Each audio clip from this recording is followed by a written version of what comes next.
Hello, everyone. This is JR with WazaMedia, and I've got something to talk about today. We're going to be talking about Instagram. Now, this is an article from The Verge. The headline says, Head of Instagram says Instagram is no longer a sharing app. So, I don't know how many of you have been using Instagram as long as I have, but this is how I remember Instagram looking like. This is an old Business Insider article. You see this picture right here is how I remembered Instagram when it first came out. The layout was different, especially without reels and without stories. This was Instagram back in the day when it was truly when I believe, a photo sharing app. And if I remember how the story was, Instagram was created from another app. It was actually a feature in another app. I think it was related to beer, and the beer app had its own community. And one of the things that the community of beer lovers loved was being able to take a picture of the photo and put a couple filters on it and share it. Now, I understand the app has gone the wayside.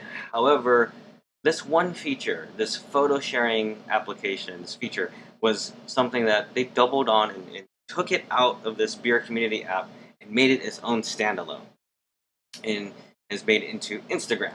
Very basic. You can see there's feed, whatever is popular, and share button, news, and there's something related to your profile.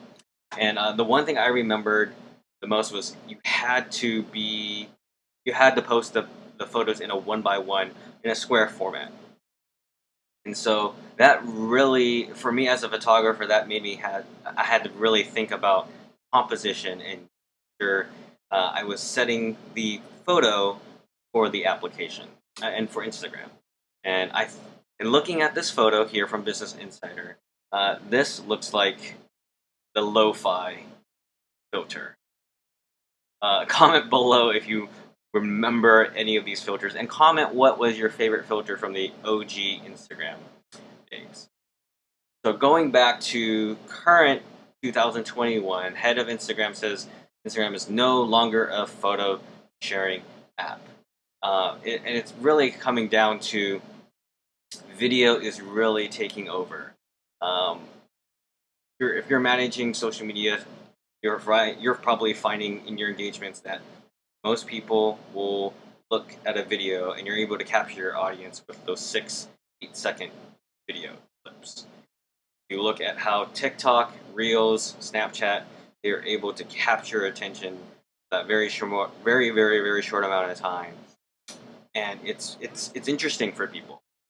And so video has become the way of capturing attention in order to get people to do either to entertain, to inform, or persuade them to do something.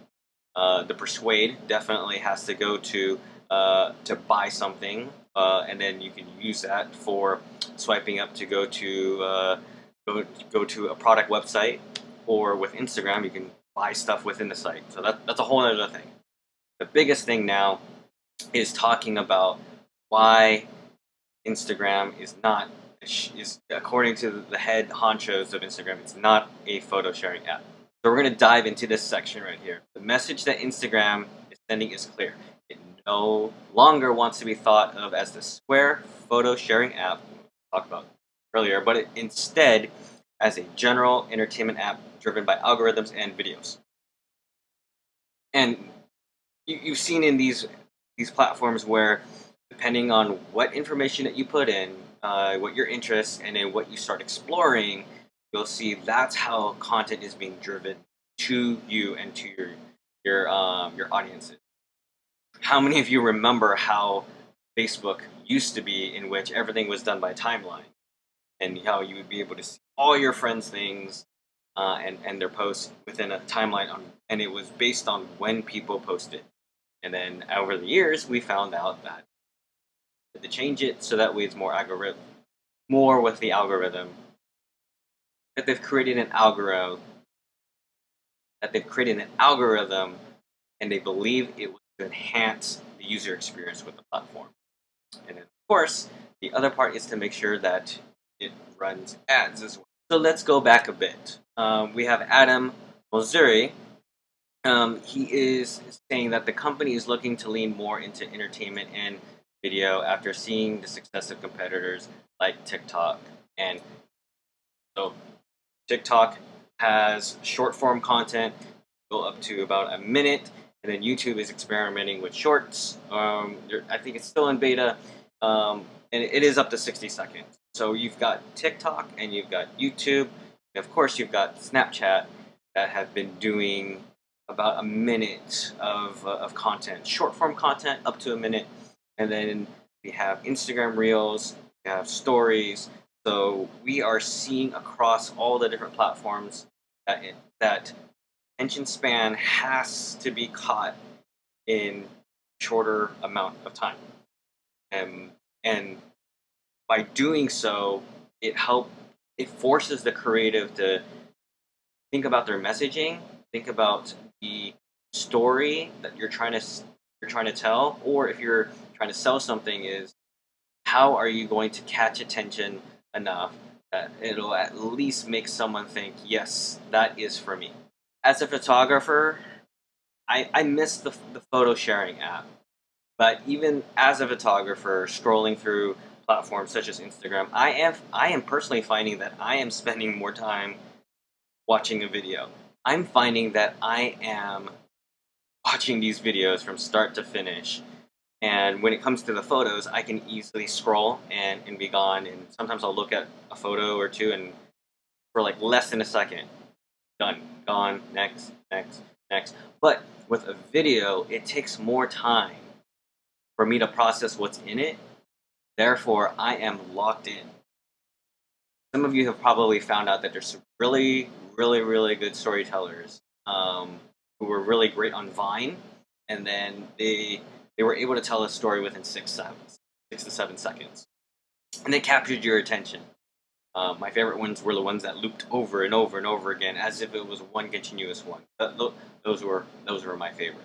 So now these platforms are competing for attention, and they're realizing that short form content that is entertaining, that's attention grabbing, the way to get people to do something. Whether it's to like, subscribe, buy something, to persuade them for a thought, to do whatever call to action they want. But it's the short term content is going to be the future. It's actually already now. It's actually been before. But now it looks like Instagram is going to start doubling down. So what does that mean for us? I'm actually excited for what is coming up. Being able to play with these new features is going to be fun. And it's going to be some fun experimentation. Going to take it out and try it on some dummy accounts that we have with WazaMedia. And we are looking to see how we can leverage this in a 2020.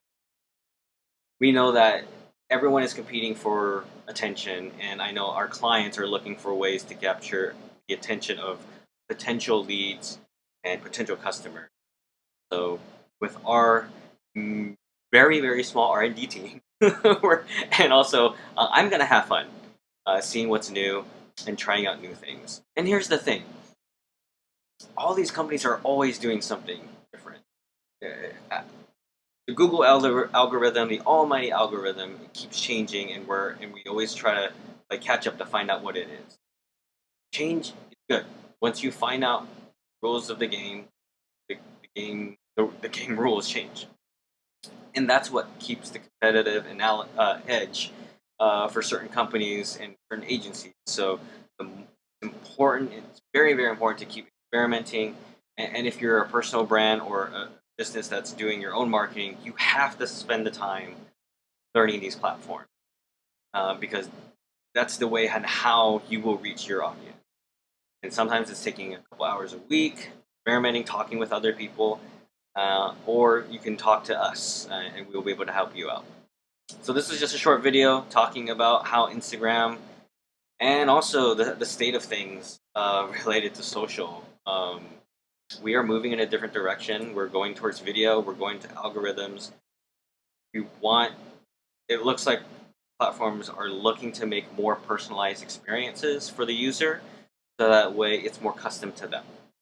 And being able to have that just for them will allow them to explore things that are good for them.